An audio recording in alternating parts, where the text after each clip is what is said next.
जय राधा माधव कुंज बिहारी।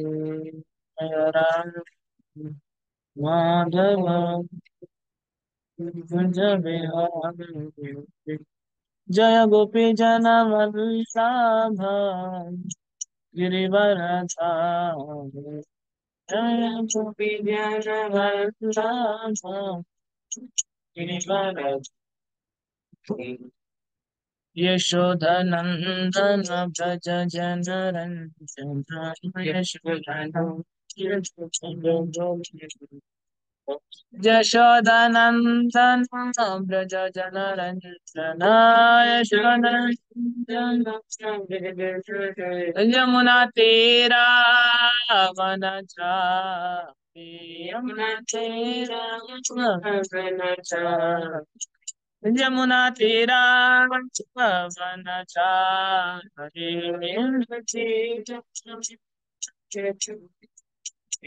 हरे कृष्ण कृष्ण कृष्ण हरे हरे हरे राम हरे राम राम हरे हरे जय कृष्ण हरे कृष्ण कृष्ण कृष्ण हरे हरे हरे राम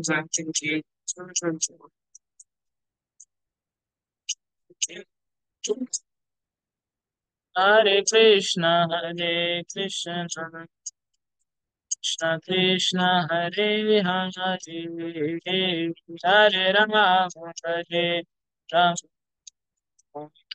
राम हरे हरे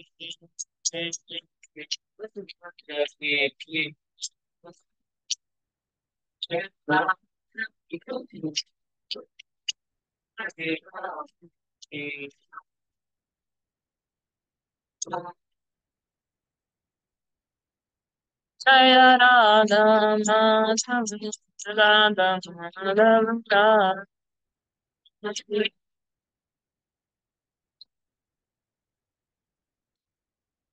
जय जय पुरानिताय गोपुरनिताय गोपुरनिताय जय पुरानिताय।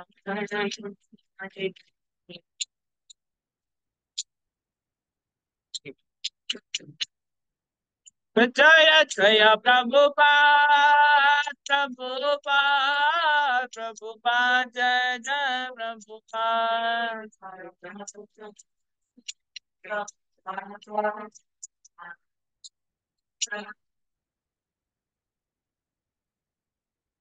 जय श्री श्री राधा माधव की जय। श्री गौर निताय की वृंदराज श्रीमद् भागवतम की जय। श्री प्रभुपाद की जय। ओम नमो भगवते वासुदेवाय। ओम नमो भगवते वासुदेवाय। ओम नमो भगवते वासुदेवाय। ओम भगवते वासुदेवाय। नारायणं नमस्कृत्य नरं चैव नरोत्तमं देवीं सरस्वतीं व्यासं ततो जयमुदीरयेत्। नष्टप्रायेषु अभद्रेषु नित्यं भागवत सेवया भगवतीरुत्तमश्लोके भक्तिर्भवति नैष्टिकी। कृष्णाय वासुदेवाय देवकी नंदनाय च नन्दगोपकुमाराय गोविन्दाय नमो नमः। नमः पंकजनाभाय नमः पंकजमालिने नमः पंकजनेत्राय नमस्ते पंकजांग्रे। హరే కృష్ణ శ్రీమద్ భాగవతం రెండవ స్కందం అధ్యాయం 3 శ్లోకం సంఖ్య ఈరోజు 15. అందరికీ కూడా స్వాగతం. ఇవాళ భాగవత ప్రవచనానికి ఇచ్చేసినందుకు మనం శ్లోక ఓకే. స్క్రీన్ విజిబుల్ గా ఉంది కదండి అందరికి? హరే కృష్ణ. స్క్రీన్ స్క్రీన్ కనిపిస్తుంది కనిపి హరే కృష్ణ ప్రభుజీ. బాగుంది ప్రభుజీ. ప్రణామం. Thank you. स वै भागवतो राजा ये भागवतो राजन् पाण्डवेयो महारथः पाण्डवेयो महारथः बालक्रीडनकैः क्रीडन् बालक्रीडनकैः क्रीडन् कृष्णक्रीडां य आदधे स वै भागवतो राजा स वै भागवतो राजन् पाण्डवेयो महारथः पाण्डवेयो महारथः बालक्रीडनकैः क्रीडन् बालक्रीडनकैः क्रीडन् कृष्णक्रीडां यद् आददे कृष्णक्रीडां यदाम्यते स वै भागवतो राजा भागवतो राजन् पाण्डवेयो महारथः पाण्डवेयो महारथः बालक्रीडनकैः क्रीडन् बालक्रीडनकैः क्रीडन् कृष्णक्रीडां य आदधे कृष्णक्रीडां यदाम्यते హరే కృష్ణ ప్రభుజీ ఎవరైనా రిసైడ్ చేయండి ప్రభుజీ తర్వాత మాతాజీ హరే కృష్ణ ఒక్క నిమిషం ప్రభు ఈడ బ్రహ్మ ప్రభు రిసైడ్ చేస్తున్నాం మాండవీయో మహారథః బాలక్రీడనకై క్రీడన్ కృష్ణ క్రీడం య ఆదధే శివ ప్రభు మల్లెడి ప్రభు రిసైడ్ చేయండి హరే కృష్ణ ప్రభు సవై భాగవతో రాజా పాండవేయో మహారథః బాలక్రీడనకై క్రీడన్ కృష్ణ క్రీడాంయ ఆదతే హరే కృష్ణ హరే కృష్ణ శివ ప్రభు దండవత్ ప్రణాం సవై భాగవతో రాజా పాండవీయో మహారథః బాలక్రీడైనకై క్రీడన్ కృష్ణ క్రీడాన్య ఆదదే థ్యాంక్ యూ ప్రభు మాతాజీ హరే కృష్ణ ప్రభుజీ ప్రణామాలు ప్రభుజీ ప్రణామ మాతాజీ स वै भागवतो राजा पाण्डवेयो महारथः बालक्रीडनकै क्रीडन् कृष्णक्रीडां य आददे हरे कृष्ण ప్రభుజీ హరే కృష్ణ ఇంకెవరైనా లక్ష్మీరమణ మాతాజీ హరే కృష్ణ ప్రభుజీ చదువుతాను. స వై భాగవతో రాజా పాండవేయో మహారథః బాలక్రీడనైకై క్రీడన్ కృష్ణ క్రీడాం య ఆదదే. హరే కృష్ణ. హరే కృష్ణ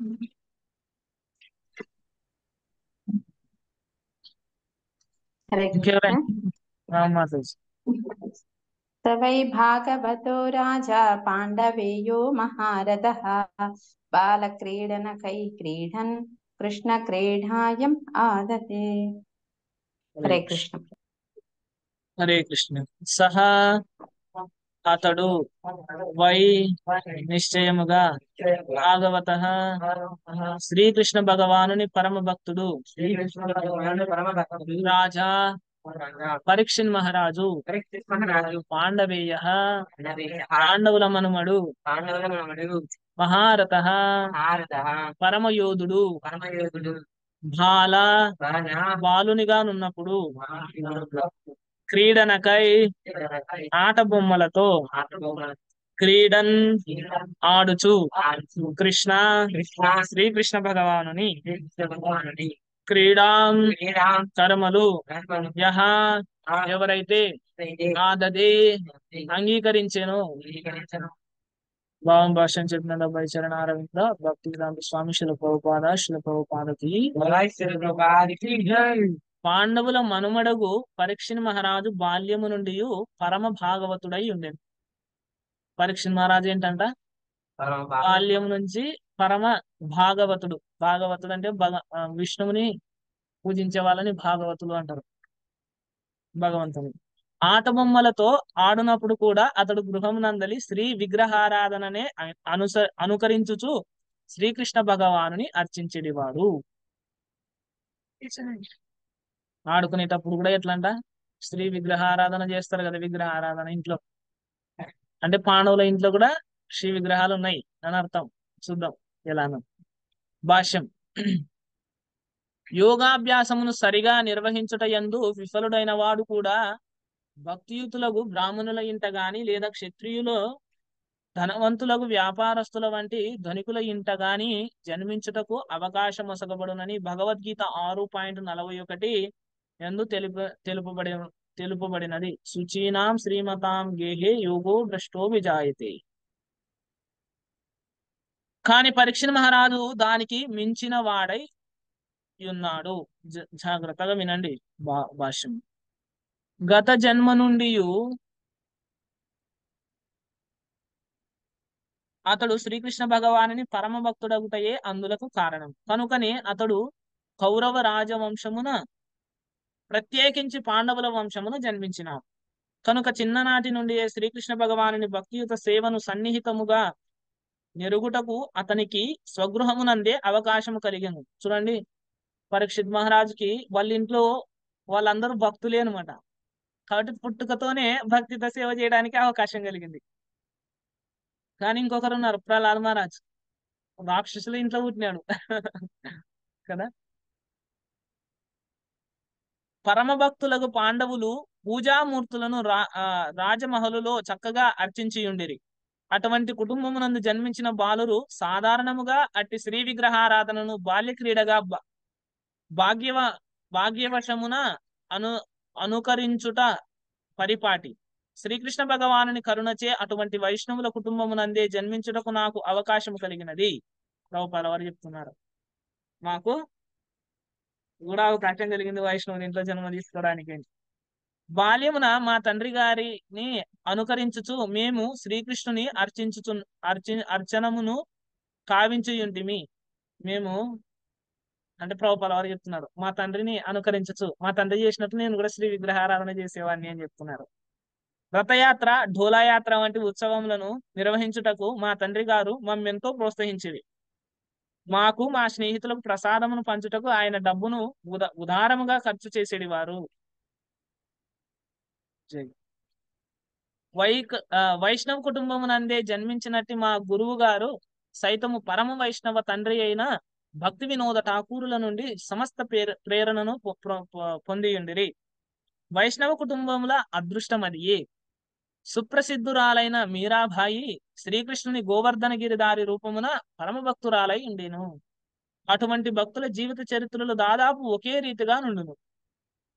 భగవానుని మహాభక్తుల తొలి జీవన విధానములందు సదా అనురూపత్వము ఉండుటయే అందులకు కారణం. పరీక్షిత్ మహారాజు తన తోటి బాలులతో బృందావన కృష్ణలీలను అనుకరించుటను బట్టి అతడు ఆ బాల్యలీలను వినియుండవచ్చునని శ్రీల జీవగోస్వామి అభిప్రాయపడింది. ఏంటి, కృష్ణుని యొక్క బాల్యలీలలు పరీక్షిత్ మహారాజు వినుంటారు, అందుకే ఇవన్నీ అంటే అవన్నీ చేశారు లీలలు అని చెప్తున్నారు. శ్రీధర స్వామి కథనం ప్రకారం పరీక్షిత్తు ఇంటి పెద్దవారి శ్రీ విగ్రహారాధనను అనుకరించుతూ అర్చనము చేసేది వారు. ఇంటి పెద్ద ఎవరు? యుధిష్ఠిర్ మహారాజు, ద్రౌపది దేవి, కుంతి మహారాణి వాళ్ళందరూ ప్రార్థన చేసేటప్పుడు భగవంతునికి చూశారనమాట. పరీక్షిత్ మహారాజ్ చూసి తను కూడా చేసేవాడు అలాగే. శ్రీల విశ్వనాథ చక్రవర్తి ఠాకూరులు శ్రీల జీవగోస్వామి అభిప్రాయంను ధృవపరిచిరి. దీనిలో ఎవరి భావమును అంగీకరించినను పరీక్షిత్ మహారాజు బాల్యము నుండి సహజముగా శ్రీకృష్ణ భగవానుని అనురక్తిని కలిగి ఉన్నట్లు తెలుపవచ్చును. పైన తెలుపబడిన కర్మలలో దేనినైనను అతడు అనుకరించి ఉండవచ్చును. అది ఎంతయు బాల్యము నుండియే గల అతని భక్తిని మహాభాగవతుని లక్షణమును నిర్ధారణము కావించుచున్నది. అటువంటి మహాభక్తులు నిత్య సిద్ధులు, అంటే పుట్టుక నుండియే ముక్తిని బడసిన వారు అని పిలువబడుదురు. పుట్టుక నుండియే కాకున్నను సాంగత్యము ద్వారా భక్తియుత సేవాభావమును వృద్ధి చేసుకొనిన వారు కొందరుందురు. వారు సాధన సిద్ధులు అని పిలువబడుదురు. చరమస్థితి యందు వీరిరువురి నడుమ ఎట్టి భేదము లేదు. చరమస్థితి అంటే ఆధ్యాత్మిక స్థాయిని పొందిన తర్వాత ఎలాంటి తేడా లేదు. సారాంశం ఏమనగా కేవలం శుద్ధ భక్తుల సాంగత్యం ద్వారా ఎవరైనాను సాధన సిద్ధులు కావచ్చును. శుద్ధ భక్తుల సాంగత్యం ద్వారా ఎవరైనా శుద్ధ భక్తులు కావచ్చు అంట. మన పరమ గురువగు శ్రీ నారదమునియే దానికి చక్కని ఉదాహరణము. పరమ గురువు అయిన నారదముని మనకు ఉదాహరణ. గత జనమునందు అతడు సాధారణ దాసీపుత్రుడు అయినప్పటికీ మహాభక్తుల సాంగత్యం ద్వారా తనదైన ప్రామాణికతను భక్తితో సేవ చరిత్ర యందు అద్వితీయమైనటి ప్రామాణికతను కలిగిన కృష్ణ భక్తుడు కాగలను. ఓం అజ్ఞానతిమిరాంధస్య జ్ఞానాంజనాశలాకయా చక్షురున్మిలితం యేన తస్మై శ్రీ గురవే నమః. నమో ఓం విష్ణుపాదాయ కృష్ణప్రేష్టాయ భూతలే శ్రీమతే భక్తి వేదాంత స్వామిని ఇతి నామి. నమస్తే సారస్వతి దేవి గౌరవాణి ప్రచారిణి నిర్విశేష శూన్యవాది పాశ్చాత్య దేశపారిణి.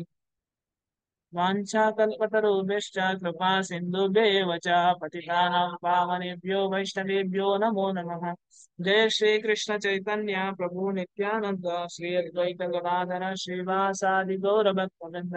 హరే కృష్ణ కృష్ణ కృష్ణ హరే హరే హరే రామ హరే రామ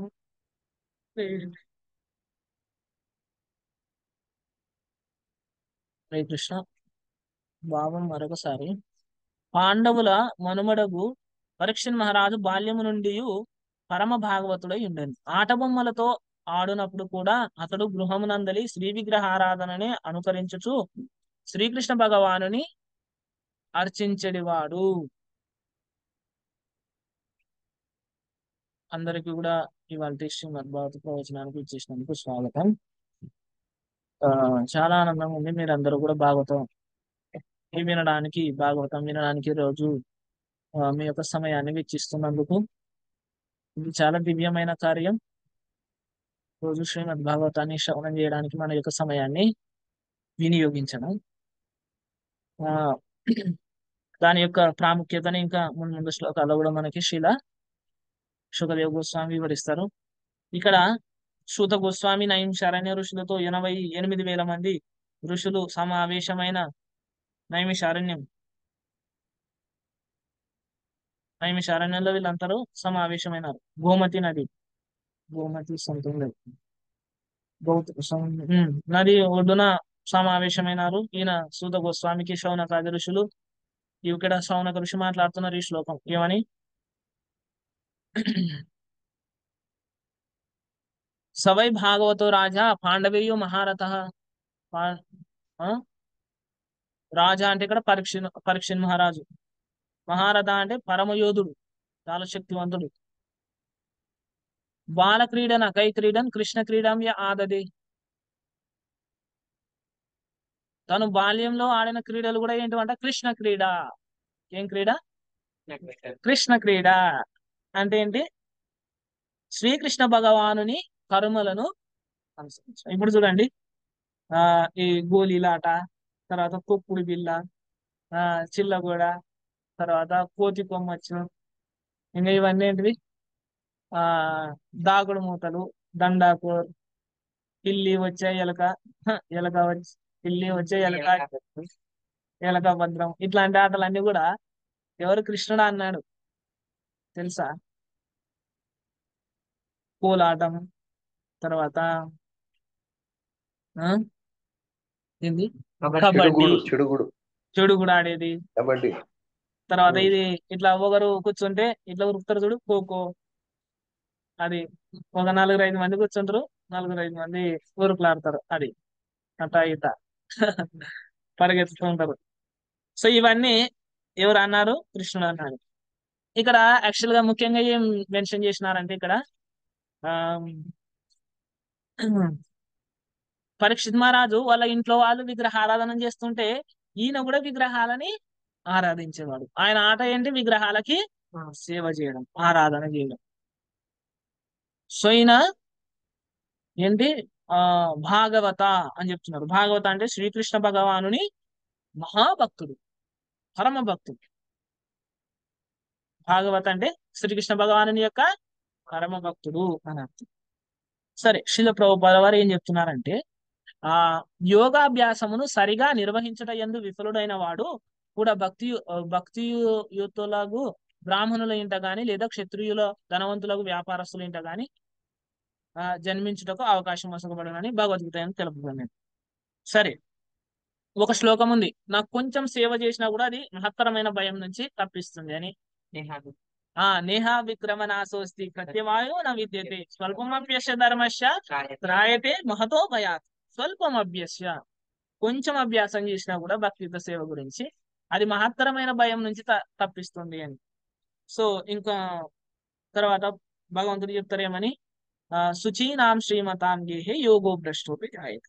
ఎవరికైనా సమస్య రావచ్చు, ప్రభు మేము ఈ జన్మలో భక్తియుత సేవ చేస్తున్నాం, కొంచెం చేసిన తర్వాత మేము మరణిస్తారు కొంతమంది, కొన్ని కారణాల వల్ల మరణించడం, శరీర త్యాగం చేయడం, వాళ్ళ ఆ అంటే ఆత్మ సాక్షాత్కారం కలిగి ఉండకపోవచ్చు. ఎలా, నేను ఒకవేళ శుద్ధ భక్తుని కాకుండా ఈ జన్మలో మరణించినాను అనుకోండి, ఏంటి మార్గం అంటే ఇక్కడ భగవంతుడు అవకాశం ఇస్తున్నాడేమని, బ్రాహ్మణుల ఇంట గాని, లేదంటే క్షత్రియుల ఇంట్లో గాని, లేదంటే ధనవంతుల ఇంట్లో గాని జన్మ తీసుకుంటారు. బ్రాహ్మణుల ఇంట్లో తీసుకుంటే ఏంటి, సహజంగానే బ్రాహ్మణులు ఏం చేస్తారు, బ్రాహ్మణులు వైష్ణవులు, ముఖ్యంగా వైష్ణవుల ఇంట్లో జన్మ తీసుకుంటే ఇంకా ఉత్తమం. లైక్ పరీక్షణ్ మహారాజు గాని, శీల ప్రభుపాద వారు గాని, శీల భక్తి సిద్ధాంత సరస్వతి ఠాకూర్ ప్రభుపాద వారు గాని, వాళ్ళందరూ ఏంటి భగవద్భక్తుల ఇంట్లో జన్మ తీసుకున్నారు. వాళ్ళకేంటి సహజంగానే వాళ్ళ తల్లిదండ్రులు శ్రీ విగ్రహారాధన చేసేది, హరినామం చేసేది చూసి వాళ్ళు ఏం నేర్చుకుంటారు, అదే నేర్చుకుంటారు కదా, హరినామం చేయడమే నేర్చుకుంటారు. సో ఎవరైతే యోగులు వాళ్ళ సాధన సంపూర్ణం కాకుండా మరణిస్తారో, వాళ్ళు శరీర త్యాగం చేస్తారు, నెక్స్ట్ జన్మలో ఏంటంట వాళ్ళకి మంచి జన్మ లభిస్తుంది అని కృష్ణుడు ఆశ్వాసం ఇస్తుంది. బ్రాహ్మణులు వైష్ణవుల ఇంట్లో పుడితే ఉత్తమం, క్షత్రియుల ఇంట్లో పుట్టినా కూడా మేలే. ఎందుకు, తను గురుకులంకు పోయే అవకాశం ఉంది. వాళ్ళు భక్తులైతే ఇలా, పాండవులు భక్తులు క్షత్రియులు కాబట్టి వాళ్ళకి ఇంకా అవకాశం ఉంటుంది. తర్వాత ధనవంతులకు వ్యాపారస్తుల ఇంట్లో, అందుకే శిల ప్రభుపాల వారు చెప్తారు ఏంటి, your all pious souls, that's why you, అందుకే ఫారినర్స్ తో అంటారు అనమాట ప్రభుపాల వారు, మీరందరూ చాలా అదృష్టవంతులు, మీరు ఎక్కువ కష్టపడాల్సిన అవసరం లేదు, డబ్బు దండిగా ఉంది మీకు, డబ్బు సౌకర్యాలు ఎందుకు, మీరంతా పూర్వజన్మల పుణ్యాత్ములు అని చెప్పని ప్రభుపాల వారు చెప్తారు వాళ్ళకి. కాబట్టి డబ్బు ఉందంటే అర్థం ఏంటి, ఆ డబ్బుని ఇంద్రియ భోగం కోసం వినియోగించాలని కాదు దాని అర్థం. కొంతమంది డబ్బు ఉన్న ప్రభు వాడు ఏంటి ప్రభు, డబ్బు ఉన్న ఏం తగ్గుతున్నాడు, మేము ఎందుకు డబ్బు ఉన్న ఏం తగ్గుతలే, మాకు డబ్బు లేదు, మేము పేదవాళ్ళం, మా బతికింతే.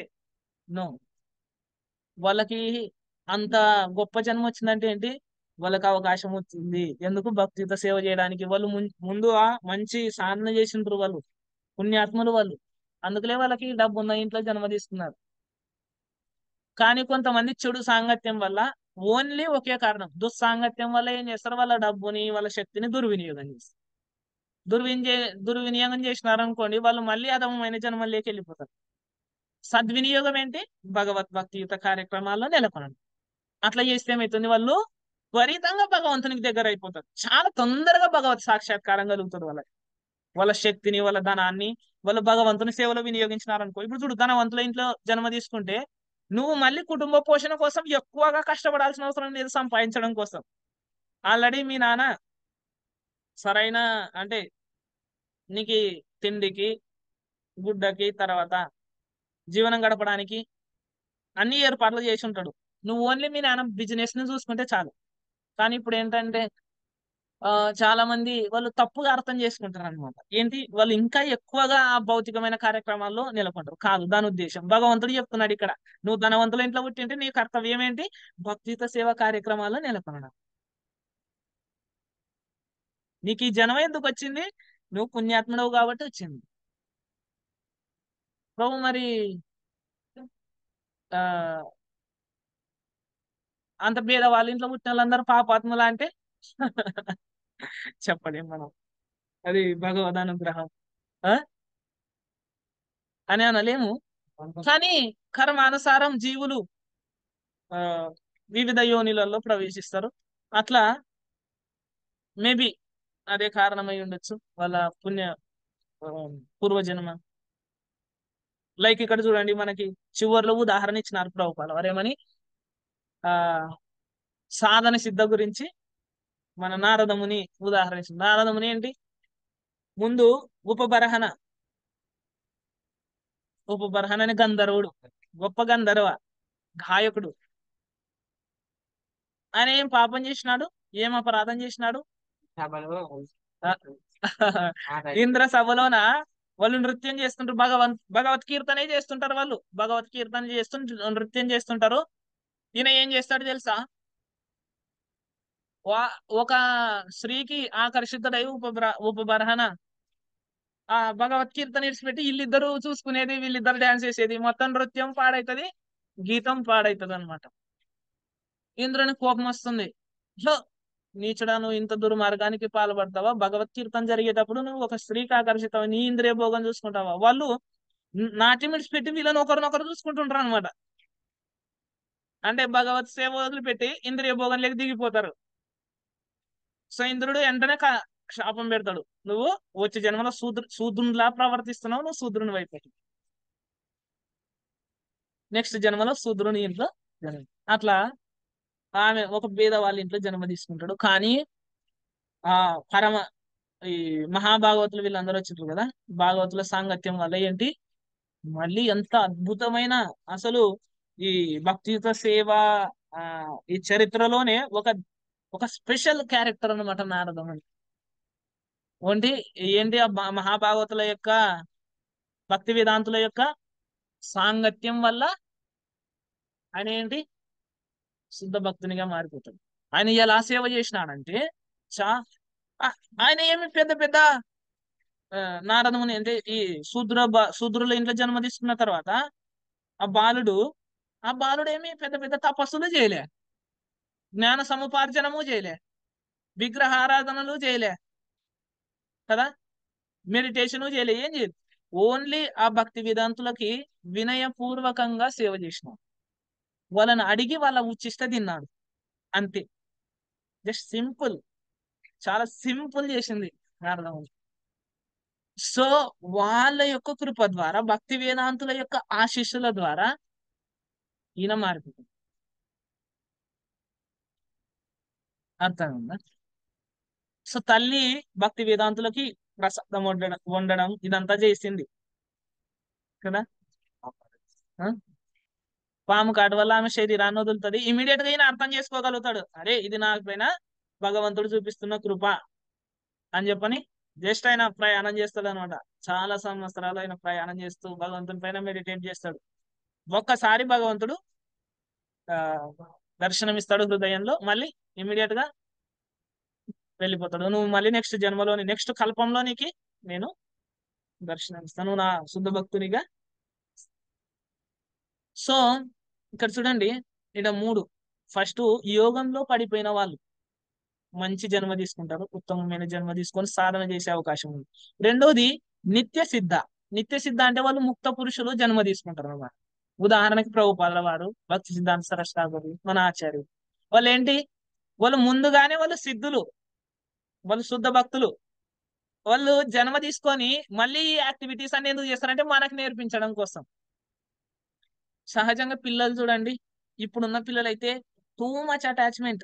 పుట్టిన పిల్లలు ఇప్పుడు గర్భంలో నుంచి వస్తారు కదా, చిన్న చిన్న పిల్లలు వాళ్ళు, నేను కొన్ని వీడియోస్ చూసినాను యూట్యూబ్ లో. ఆ పిల్లవానికి ఫోన్ చూపిస్తేనే తింటాడు, ఫోన్ పక్కకు తీస్తే తినడు, అని ఏడుస్తాడు. ఎందుకు చెప్పు? అది వాళ్ళ పూర్వ జన్మలో వానికి సెల్ అటాచ్మెంట్ ఎక్కువ ఉంటది, ఈ జన్మలో కూడా అది అట్టే కంటిన్యూ అవుతుంది. మనకు పూర్వ జన్మలో భగవంతుడు అటాచ్మెంట్ ఉంది అనుకో, ఈ జన్మలో కూడా అట్లే కంటిన్యూ అవుతుంది అన్నమాట. అంటే అర్థం ఏంటి, ఒకవేళ పొరపాటున మనం పూర్వ జన్మలో మనకు భక్తి సేవ క్రెడిట్స్ లేవనుకోండి, ఈ జన్మలో ఏం చేయాలి, క్రెడిట్స్ పెంచుకోవాలి. నెక్స్ట్ జన్మలో ఉత్తమమైన జన్మ వస్తుంది.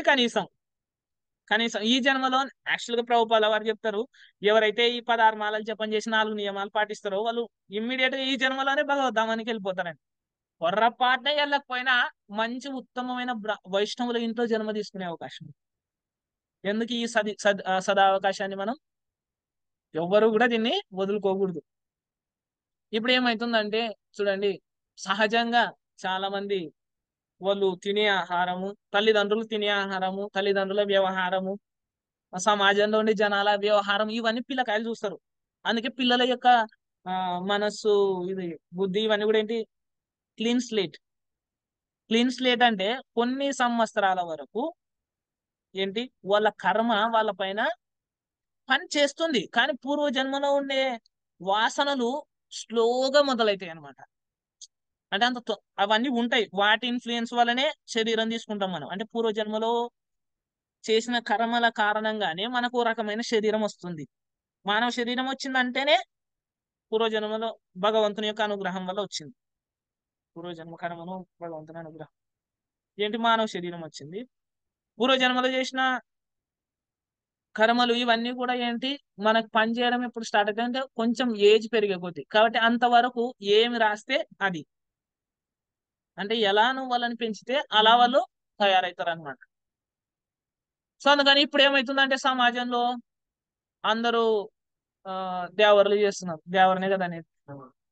దేవర అంటే ఏంటి? అందరూ ఒక రోజు ముందు రోజు పోతారు, సాయంత్రం పోయి పడుకుంటారు, పొద్దున్న లేస్తారు, పనులు దిక్కుతారు. కొంతమంది స్నానం చేసి కొంత అంటే సగానికి కొంతమంది స్నానం కూడా చేయరు దేవరు పోయినాం కదా. ఆ స్నానం చేసి వచ్చి వాళ్ళు లోపల కొడుతుంటారు, పోటీలు తీసుకొని పోతారు అనమాట. పోటీలు తీసుకొని పోయి చేపించుకొస్తారు. తర్వాత కొంతమంది మందు దానికి పోతారు జెంట్స్. కొంత మాతాజీలు వాళ్ళ పంచాలు వాళ్ళు పెట్టుకునింటారు. తర్వాత పిల్లకాయలు ఆడుకుంటుంటారు, ఆ బొమ్మ కావాల ఈ బొమ్మ కావాల. ఇదంతా అంటే సహజంగా మనం పల్లెటూర్లలో చూస్తుంటాం కదా నాన్న, చూస్తారు కదా మీరంతా, పల్లెటూర్లలో చూస్తాం. దీన్ని ఏమంటారు అంటే భగవంతుడు అవిధి పూర్వకం అంటారు. అంటే వీళ్ళు నాకే సేవ చేస్తున్నారు కానీ ఇది కానీ చేసే పద్ధతి అని భగవంతుడు చెప్తున్నాడు. ఎట్లా? నా శక్తికే సేవ చేస్తున్నారు, అవిధి పూర్వకం. దీనివల్ల ఏం పెద్దగా ఫలితం చాలా చిన్నగా ఉంటది అని చెప్పని భగవంతుడు చెప్తున్నారు. వాళ్ళు ఏం చేస్తారు, ఇంకా పిల్లకాయలు చిన్నగా ఉన్నప్పుడు పిల్లలప్పటి నుంచి కూడా ఏం తింటారు? మాంసం తింటారు. తల్లిదండ్రులు చేసేది వాళ్ళ నాన్న మందు తాగేది చూస్తారు. ఈ పిల్లకాయ కూడా ఏం నేర్చుకుంటారు? మందు తాగేది నేర్చుకుంటారు. పదవారు ఇక్కడ పరీక్ష మహారాజు ఏంది, రోజు వాళ్ళ ఇంట్లో వాళ్ళు గంట కొట్టేవాళ్ళు, ఆరతి ఇచ్చేవాళ్ళు. కాబట్టి ఈయన కూడా ఆరతిస్తాడు. అవునా కదా? ఇది నిజమే కదా. మనం ఏం చేస్తుంటే అది.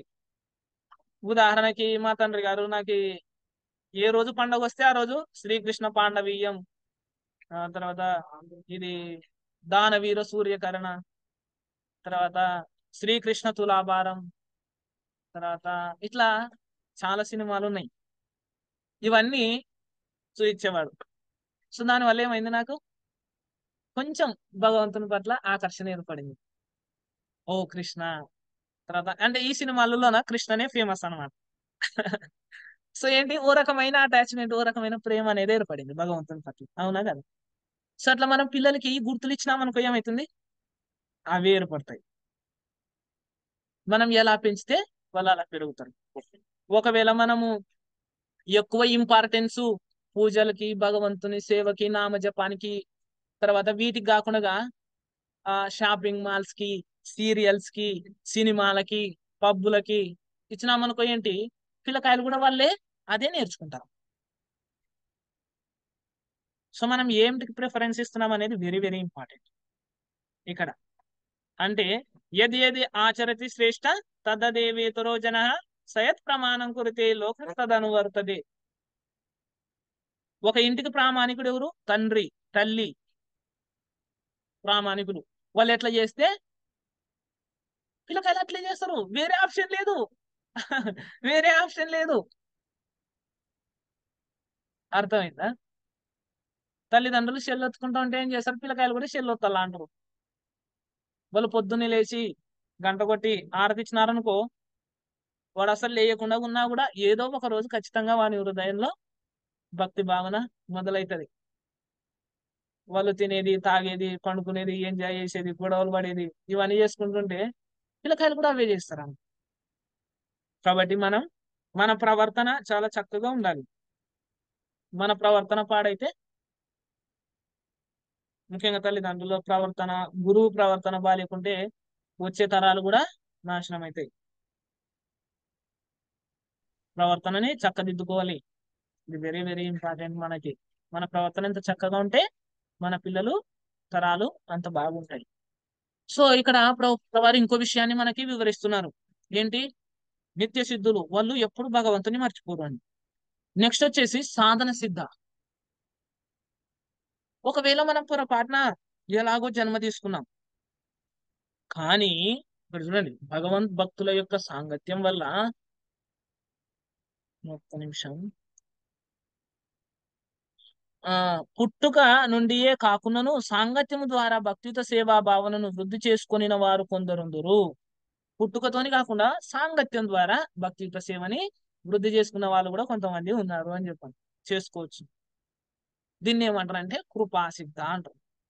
అంటే భగవద్భక్తుల యొక్క కృప ద్వారా మనం భక్తియుత సేవలో పూర్ణత్వాన్ని పొందడం. మనమంతా కూడా కృపాసిద్ధులే.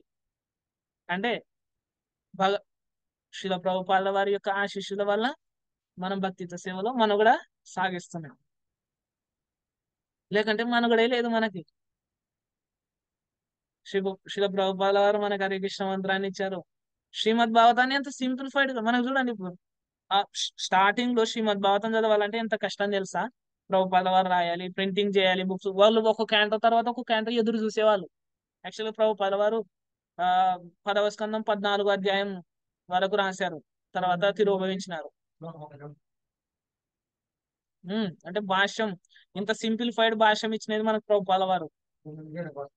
వేరే ఉన్నాయి ఆచార్యులు అవి, కానీ ఈ ప్రజెంట్ ఏజ్ కి తగ్గట్టుగా ప్రభుపాద వారు ఉదాహరణకి చెప్తూ చూడండి. ఇప్పుడు కొంతమంది పిల్లల్ని ముంబైలో ఒకసారి గోవర్ధనిక విలేజ్ లోకి వచ్చినప్పుడు డివోటీస్ అడిగినారు, పాలు ఎక్కడి నుంచి వస్తాయి అని. Milk comes from fridge. Milk ఎక్కడి నుంచి వస్తుంది? ఫ్రిడ్జ్ లో నుంచి వస్తుంది.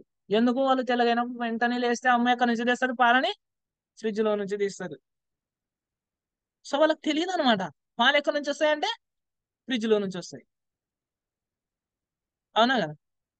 సో మనకు కూడా అట్లా మనకి ఆ ఈ ప్రభుపాద వారు ఏం చెప్పినారు, కాదు నాయన, ఈ భాగవతంలో విన్న విషయాల్ని, ఉదాహరణకి గుర్రము, గుర్ర బండి ఇవన్నీ చెప్పినారు అనుకో. రథంలో జీవుడు కూర్చొని ఉంటాడు, బుద్ధి చోదకుడు, మనస్సు పగ్గాలు, గుర్రాలు ఇంద్రియాలు అని ఉదాహరణ చెప్తే ఎవరికి అర్థం కాదు. అందుకే ప్రభుపాద వారు ఏం చేసినారు, 6 ఉదాహరణ ఇచ్చినారు. స్టీరింగ్ మనసు, నడిపేవాడు బుద్ధి, దాంట్లో కూర్చున్నవాడు ఎవరు? ఆత్మ. తర్వాత కార్ ఏంటి? శరీరం అని అందరూ అర్థం చేసుకునగలుగుతారు. అట్లా ప్రభుపాద వారు మనకు అర్థమయ్యే రీతిలో ఈ భాగవతాన్ని ఇచ్చినారు. సో మనం ఎంత అదృష్టవంతులం చూడు. అందుకే చూడండి మనకి గురువు వైష్ణవుల పాత్ర ఎంత ఉందంటే మన జీవితంలో. మనం ఉదయాన్నే లేచిన వెంటనే ఏం చేస్తాం చెప్పండి? యాక్చువల్గా భగవంతుని కీర్తించాలి. ఇక్కడ ఏం చేస్తాం? సంసార ధావనలీలోక త్రాణయ కారుణ్య గణాగణత్వం ప్రాప్తశ్చ కళ్యాణ గుణార్ణవశ్య వందే గురో శ్రీ చరణారవిందం. అంటే మనం గురువు పాదాలకి ప్రణామం చేసుకుంటాం. ఎందుకు? సంసార దావానల. ఈ సంసారం ఏంటి? దావానలం. మనం ఇది గుర్తు తెచ్చుకోవాలి. మన రోజు కార్యక్రమాల్లో ఎవరైనా మనల్ని తిట్టినా, మనల్ని కొట్టినా, మనకి ఏదైనా సమస్య వచ్చినా, మనకి ఏదైనా బాధ కలిగినా, ఈ సంసారం ఏంటి? దావానలం. మనం ఏమనుకున్నా మన పైకి బాధలు, దుఃఖాలు, సుఖాలు వస్తాయి అనేది మనం అర్థం చేసుకోవాలి. ఈ శ్లోకం గుర్తు రావాలి మనకి. సంసార దావానల త్రాణాయ కారుణ్య. త్రాణాయ అంటే దీన్ని దాటించే శక్తి ఎవరుకుంది? గురువుకి. గురువు వందే గురో శ్రీ చరణారం. ఎట్లా దాటిస్తాడు మనల్ని? ప్రాప్తశ్చ కళ్యాణ గుణార్ణవశ్య. కళ్యాణ గుణ అంటే అద్భుతమైన దివ్య గుణాలు, భగవంతునికి ఉన్న గుణాలు గురువులో ఉంటాయి. సో వందే గురో శ్రీ చరణారం. ఇలా మనం ఇలాంటి భావనను మనం పెంపొందించుకొని వైష్ణవులకు శరణాగతి అయితే వాళ్ళు కూడా భగవద్ధామానికి వెళ్ళొచ్చు అని ప్రభుపాద వారు రాస్తున్నారు. ఏంటి? సాధన సిద్ధ. యాక్చువల్గా మన సాధన సిద్ధ అని అంటారు. సాధన సిద్ధ అంటే సాధన చేసి వాళ్ళు భగవంత్ భక్తులు కావడం. కృప తర్వాత సాధన. అంటే వైష్ణవుల యొక్క కృప లేకుండా మనం సాధన చేయడం. సో కృపా సిద్ధ. ఇది ఇవాల్టి భాగవతం. గ్రంథరాజ్ శ్రీమద్ భాగవతం కి జై. శ్రీల ప్రభుపాదకి జై. వాంఛాకల్పతరుభ్యశ్చ కృపా సింధుభ్యశ్చ పతితానాం పావనే వైష్ణవేభ్యో నమో నమః. అనంత కోటి వైష్ణవ బృందకి జై. శ్రీల ప్రభుపాదకి జై. निताय गौर प्रेमानंदे।